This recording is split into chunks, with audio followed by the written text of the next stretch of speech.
Let's begin with some of the top headlines making the rounds on the show. According to Debt Management Office, Nigeria has repaid a $300 million diaspora bond, which matured on June 27, 2022. In a statement published on its website, the DMO said that the bond was issued for a tenure of 5 years in the international capital market. It added that the proceeds from the bond were partly used to finance the deficit in the 2017 Appropriation Act. The DMO assured the bond investors of Nigeria's commitment to honoring a debt obligation, urging the Nigeria diaspora to invest more in the country. In addition, the DMO stated that the objective of raising funds for the government is an initiative to create opportunities for the Nigerian diaspora community to invest in the country.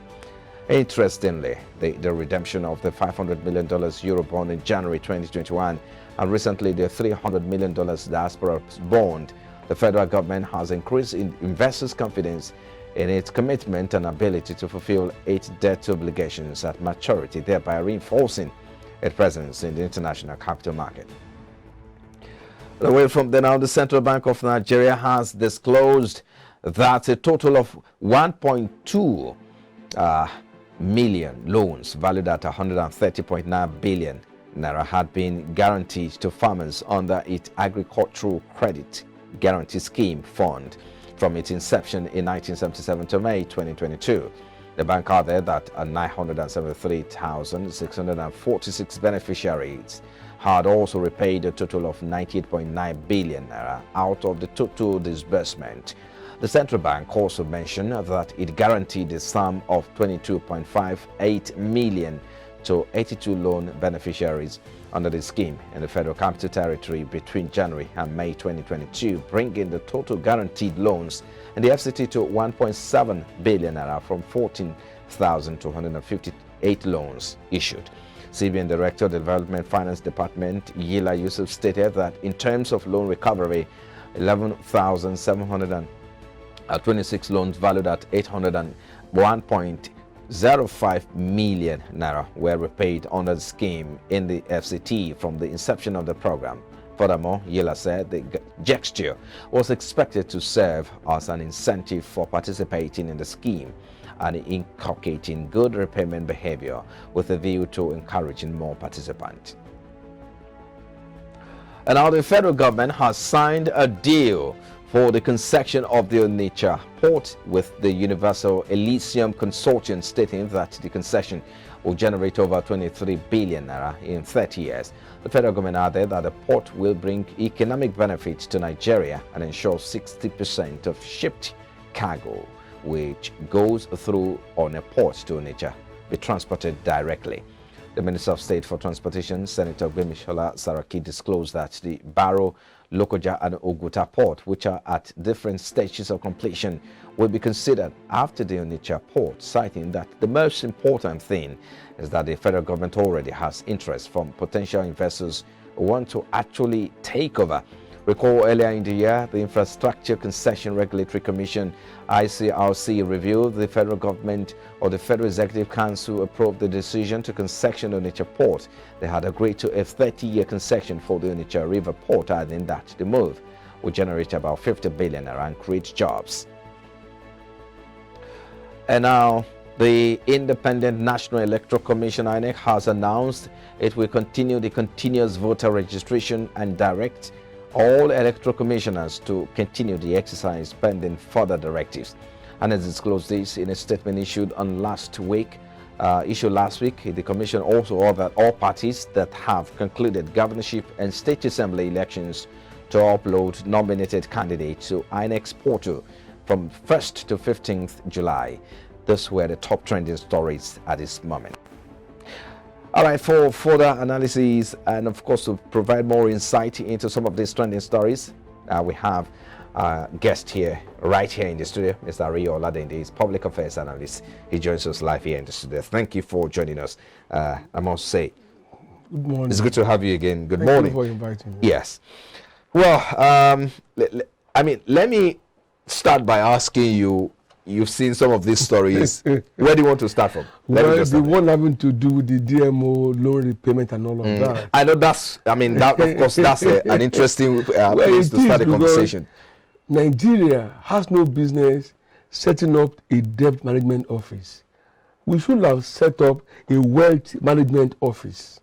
But because things were mismanaged and huge funds were misappropriated, loans were taken, and instead of being used to fund the reason behind the loan, they were stolen. That's why we ran into debt. So much so that we had to now set up a debt management office. It's painful. We have no business being in that bracket. Especially when we went so bad that the CBN said, the World Bank said, in 50 years, our indebtedness has gone through the roof.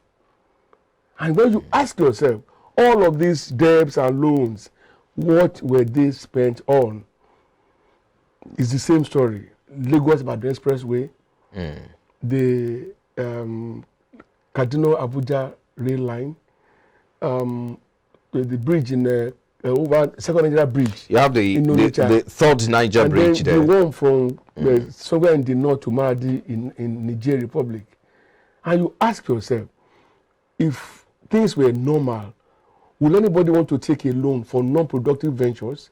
What do I mean? If you want to borrow money, bankers will assess your need element, return portfolio, and see that, okay, what you want to be spending the money on is capable of repaying the loan, the interest, and every associated cost, while also delivering value to the people. But here, the reverse is always the case. It sounds interesting. I mean, what you just said, you talked about the fact that the government has no need of creating debt management office. Instead, wealth management office. Yeah. It's interesting to say, but the government, again, on the other hand, will tell you that the some of these loans taken are for infrastructure. I know you mentioned some of these. You mentioned earlier about, of course, the third Niger Bridge, which is currently on the way. The second Niger Bridge, which is on the way. The Lagos-Ibadan Expressway and all of that. Not to Maradi in Niger Republic. But given all of this infrastructure being constructed across the country, the government still will tell you that these are the evidence and the dividend of those loans. But you and I know that the amount of loan taken so far, if you try to benchmark against what you can see as development in the area of infrastructure, they do not tally. There's a wide difference. Perhaps when a new government comes into power and they do a review of all some of these things, we can begin to see the truth. I refuse to be sold, to buy all of these lies and half-truths that's been sold to the public. But the infrastructures are there. I mean, the Abuja Kaduna rail is there. I have mentioned Abuja Kaduna rail. Okay? I have mentioned... But that's an evidence. I mean, there's a loan of that. And of course... I'm not saying no. What I'm telling you is this. In the first place, it was a mismatch. Okay? To have taken so much loan, and then you spend a greater percentage on it, on facilities that will not be able to pay back. Perhaps if you take 100,000 naira, right, for example, and you say you are spending 30 on either low performance or non-performance social facilities, and you spend the remaining 70 on productive ones, it will be difficult to get the loans to paid. Whereby we will not end up where we are, where 90% of our income goes to service debts. Just before we move on to the next story, the last question on that will be, what will be sustainable? Ideally, looking at what the government is doing currently and how far they've defended, of course, the reason why they have to borrow. Now, what is ideal in this situation? The debt taken at the moment, of course, they have also defended the fact that they have to continue to borrow because even the government doesn't even have money. There seems to be a lot of empty treasury from our administration, and by the time the government came in, they really did not have that much funds on ground for them to perform, and that's why they have continued to borrow even up till now. That's the position of the government. Isn't that the reason to continue to borrow? Governance is a continuum. If you found that the previous government made some faulty steps. Yes. The first thing you want to do is to look into it critically, identify and isolate why things didn't go well with them. And you see the pitfalls, which of course, in your own policy formulation, you will avoid them. But what have we seen? Things have gone from bad to worse. So much that we've been borrowing to pay salaries since 2017. Right. How do you, I mean, when you look at that as somebody who understands national and the macro or macroeconomics, you begin to wonder, why are these things happening? Because at the end of the day, they are not in our best interest. One of the reasons why today dollar sells for 6.15 against naira against $1 is that when the government came in, it was 185. But when you don't manage your micro and macroeconomics very well, including your import and export, this is what results. Let's And move to the next net one. effect now is we will be having hyperinflation. Let's move to the next story. We hope that it's a conversation that is continuous, Yes, and of we'll course. probably It's will not have to stopping. visit again. But let's look at this We can next continue story. tomorrow on Tuesday. All right, let's look at the next one, which talk about the fact that since inception, talking about the agricultural credit guarantee scheme fund that was established or initiated in 1977 till date. I mean, the according to the data we have here, the loan is valued at around 130.9 billion naira from inception to date. I mean, what do you And suppose they has give a been the figure impact? They give a figure. reflect almost 90% Yeah. successful repayment. But so, what's the? What change do you think this particular credit scheme, or will I say, scheme fund, has brought into the agri sector?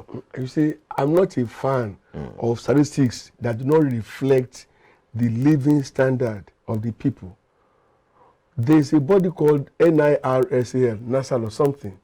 They was in charge of this same loan thing. What we heard is that so much money is outstanding that the farmers took the loans and did not know to pay back. In turn, the farmers said most of their farmlands have been invaded by terrorists, kidnappers, and bandits. So they couldn't go to the farm. So where are these figures coming from? Especially when you and I buy from the open market. You cannot deny that agricultural products have gone so high up that you need more money to buy basic things as pepper, tomato, and all of that. Whether we like it or not, we're in a food insecurity position. So how do you now align what you are facing, the reality facing us, with the figures they are processing? I mean, all of these things must have a convergence point where you can say, oh, they said they spent 10,000 naira on these things, or we can feel the impact, maybe to 8,000 naira. But no, to feed in Nigeria now is increasingly very expensive. Noodles that used to go for 40 naira now go for 140. Let me shock you. Pure water, the cheapest product in Nigeria was 5 naira per sachet for years. Today, you need 30 naira or thereabout to buy one sachet. So these are indices where you can measure directly without figures now, but by direct experience. You know what they call experiential marketing. This experiential demand now. Go to the market and make demands. Then they will tell you why it's so. You and I know more farmers are off their farmlands. In some communities, what do you think we they need pay bandits taxes for them to go to farm. In some places, they work on the farmlands belonging to bandits. Okay, let's wrap it up on that point. What do you think needs to be done in this case? Of course, the government has also been talking tough on how they've also been working to ensure that they address the issue of insecurity sustainably. What can be done in this situation? Since government has been talking tough, how has that helped the situation? Are things any better than they were? Rather, the bandits, the terrorists, the kidnappers are becoming increasingly bolder, wreaking more havoc, killing more people, sacking more villagers. The simple solution for government to raise the bar against insecurity and begin to make the farmlands, the village, everywhere more secure. Okay. So people can return to their farms. Let's move to the next story, talking about the the concession, of course, the federal government completed the concession of Onitsha Port, which they say in 30 years it will generate about 23 billion naira. I mean, this 50 billion. Abi? I just say 23. Oh, okay. The concession will generate over 23 billion naira in 30 years. That's, of course, going by their calculation. Looking at our maritime sector and, of course, the port itself, how well are we managing it? Maybe we'll record a good story, or will I say a good record from here, maybe with this concession. What difference do you think this will make? Well, let me not be seen as a blind opposition of the government. Because that place is not functioning, it's good wisdom to give it out to private bodies that can run it. But if you do on a scale of 1 to 10 of agencies or facilities have been concessioned out, less than 20% are delivering value. And my fear is, won't this also go the same way? Again, 23 billion naira in 30 years is poor. I can foresee the activity level of that port because it will be taking away so much from Lagos, the ports in Lagos, okay? And what we're now saying is that in less than a year, in a year, they will make less than 1 billion naira. That projection is faulty and is fraudulent. It must be reviewed. Otherwise, it won't be what at the end of the day. So what you are saying is that the capacity of that port, we should be able to far beyond this figure. What are we talking about? At that rate, what I'm saying is it will be yielding about 700 million. A whole port, for that matter. Remember, that area is landlocked. Now we are opening it up, so which will divert a lot of cargo traffic to the port. And that should reflect in the projected earning from the port. If we don't do that, you'll be shocked that instead of even making the poultry gain, they will slide into losses, which of course we've been explaining by to us. Let's wrap up with this last story. Continuous voter registration exercise, and of course INEC has extended the exercise by another few days. Although, of course, it's not been mentioned exactly when they're going to terminate. Yeah. Well, it's not been mentioned really, but indefinitely until further directives from the INEC office or whoever is in charge. But then let's look at these. In the last, what's your assessment of the exercise first, and then secondly, how excited are you with this extension? I think we should. Well, I like the word excited. I'm not in any way excited, and I will tell you why. Why? There is a registration apathy, which also leads to voter apathy in Nigeria. Oh, you saw crowds came out. Now, thousands of crowds across Nigeria. Okay. Generally, we seem to have this 11th-hour mentality when it comes to registering for anything or getting regulated. You saw what happened with NIN. Several times these days were shifted. Right. Now it's happening with INEC registration. It's a good thing that people are coming out. I can tell you, let's make it more than at any other time, faith-based organizations are involved, demanding that their members should bring their PVC. And when they don't have, they already arranged to get them registered. My church is involved as well. In fact, I'm in the committee supposed to handle that for my church, if you want to know. It's a good thing. But beyond that, let INEC and the government come out with massive enlightenment campaign that don't just register. Election time, please vote. Go out. Because what we have seen is the difference, the margin between registered voters and those who will eventually vote is always very abysmal. Let's leave it there. Thank you so much, Mr. Olade Indiariyo. It's a public affairs analyst. My pleasure. Thank you for coming on Business Breakfast. Thank you for inviting me. Well, we take a break now, and when we come back, of course, we look at the fact that the federal government approves a new revenue to boost revenue generation from non-oil sector going forward. That's what we'll be looking at when we return from this break. Please stay with us.